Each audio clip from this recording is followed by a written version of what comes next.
अच्छा क्लास, मैंने इससे पहले एक सेशन रिकॉर्ड किया था आप लोगों के लिए, जिसमें हमने डिटेल में डिस्कस किया था क्वेश्चनर के ऊपर। और फिर मैंने आपको रिपोर्ट के पार्ट्स बताए थे। तो ये जो आपका चैप्टर है, मैं उसी के साथ लिंक करूँगा। बस इसमें कुछ पॉइंट्स हैं जो हमें ऐड करनी है, वो मैं डिस्कस करता हूँ। बाकी आपका जो रिपोर्ट का इन डिटेल सेक्शंस के बारे में थी, वो आप इससे पहले जो मैंने रिकॉर्डिंग की है, जिसमें क्वेश्चनर और रिपोर्ट फॉर्मेट उसके नाम से, तो वो देख लीजिएगा। लेकिन ये आप रिपोर्ट में कुछ पॉइंट्स हैं रिपोर्ट राइटिंग के लिए। तो अ, कुछ प्रैक्टिकल हिंट्स, उसमें कुछ एडिशन है उसके स्ट्रक्चर के अलावा, वो मैं यहाँ पे डिस्कस कर रहा हूँ। तो प्रैक्टिकल हिंट्स है फॉर राइटिंग रिपोर्ट, वो ये है कि create time for your writing. कोई दिन फिक्स कर लें, कोई टाइम फिक्स कर लें, ठीक है। तो वो आपका जो है वो अ, और उसको फॉलो करें रूटीन को, ठीक है। Write when your mind is fresh, clear point है। Find a regular writing place. कुछ लोग जैसे अब दीवार की तरफ हम मुंह करके लिखते हैं ना, तो आइडियाज नहीं होता, मुझे डिफिकल्ट फील होता है। लेकिन जब एक विंडो के सामने बैठे हुए हैं और जो एक व्यू है वो क्लियर है, दूर तक है, तो वहाँ पे दिमाग और तरह से काम करता है। तो फाइंड अ प्रॉपर प्लेस जहाँ पे आपका जहन सही काम करता हो और सही रिस्पॉन्स करता हो, तो that is the proper place for writing. Set goals to achieve them. Report writing के लिए आप रखें कि मुझे 1 पेज लिखना है, 2 पेज लिखने हैं, या कितने टॉपिक्स मुझे कवर करने हैं, तो वो टारगेट अचीव करने की कोशिश कीजिए। यूज वर्ड प्रोसेसिंग सॉफ्टवेयर, कोई सॉफ्टवेयर रिपोर्ट राइटिंग के लिए, माइक्रोसॉफ्ट वर्ड है या इस तरह के जो सॉफ्टवेयर, वो यूज़ करें, ठीक है। Generate a plan for the report, उसके सेक्शंस वगैरह बना लें कि एब्स्ट्रैक्ट होगा, इंट्रोडक्शन होगा, रिव्यू होगा। फिर उन सेक्शन को, उस कंटेंट को फिल करते हुए आइए, ठीक है। और finish each report writing session on high point. High point क्या है? मतलब ये वो पॉइंट है कि आप लिखना चाह रहे हैं और रिजल्ट्स को लिख रहे हैं, इंटरप्रेट कर रहे हैं, लेकिन एक पॉइंट आता है जहाँ पे डेडलॉक हो जाता है, ठीक है। उसके आगे कुछ समझ नहीं आ रही होती, तो उससे आगे फिर काम ना करें, उस पॉइंट से आगे काम नहीं करें, फिर वो काम खराब होना शुरू हो जाता है। हम उसको, बने हुए काम को बिगाड़ना शुरू कर देते हैं। तो हाई पॉइंट क्या है? जहाँ पे डेडलॉक आ जाता है, फिर आगे हमें नहीं समझ आ रही होती, तो वहां पे उसको स्टॉप करते हैं, ठीक है। लेकिन उस पॉइंट तक पहुंचे जरूर। तो ये एक पॉइंट है। और get friends to read and comment on your work. तो सेकंड ओपिनियन जो है वो हेल्पफुल होता है, कोई चीज़ें बाईपास हो जाती हैं तो वो हमें पता चल जाती है। तो ये पॉइंट्स आप इसमें ऐड करते हैं। फिर सजेस्टेड स्ट्रक्चर, मैं इसी की बात कर रहा था जब क्वेश्चनर मैंने डिस्कस किया। तो एब्स्ट्रैक्ट, इंट्रोडक्शन का chapter, literature review, method, data analysis यानी कि रिजल्ट्स, डिस्कशन, कंक्लूजन, रेफरेंस और अपेंडिसेस में आपका क्वेश्चन। ये सारी चीज़ें मैं आपको इससे पहले वाली रिकॉर्डिंग में बता चुका हूँ, ठीक है।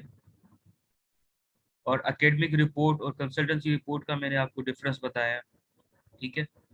कि वो रिपोर्ट आपकी जो एकेडमिक रिपोर्ट है, उसमें 3 चैप्टर प्रपोजल है, इसमें 3 जो आपके हैं वो कंसल्टेंसी रिपोर्ट का है। और फिर उसका पर्पस वाइज यहाँ पे बताया गया है कि कंसल्टेंसी रिपोर्ट जो है वो थ्योरी डेवलप नहीं कर रहा, लेकिन सोल्यूशन दे रहा है, जबकि आपका एकेडमिक रिपोर्ट है वो थ्योरी को टेस्ट भी कर सकता है, डेवलप भी कर सकता है, और लॉन्गर पीरियड के लिए हो सकती है। लेकिन consultancy is short period of time. ये इन दोनों का डिफरेंस है। फिर एब्स्ट्रैक्ट कैसे लिखेंगे, इंट्रोडक्शन, लिटरेचर रिव्यू, ये मैं आपको डिटेल में बता चुका, ठीक है। रिजल्ट्स डिस्कशन, ये आपका चैप्टर 5।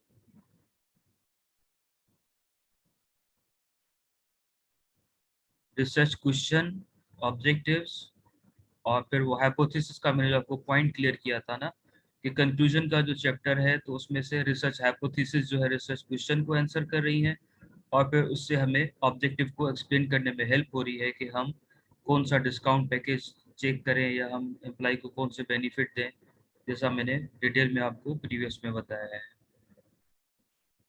वो मैंने डिस्कशन डेलिबरेटली इसलिए किया था कि ये जो आपका चैप्टर है इसके पॉइंट्स कवर करेगा, ठीक है। और फिर ये आपके रेफरेंसेस, कोई एक स्टाइल में, एपीए, हार्वर्ड, नंबर्ड, मुख्तलिफ स्टाइल कहे जाते हैं। अगर आप मेंडलेस सॉफ्टवेयर मैंने आपको सिखाया था, उसके थ्रू आप रेफरेंसिंग करेंगे तो आप कोई भी रेफरेंसिंग स्टाइल सिलेक्ट कर सकते हैं इजीली।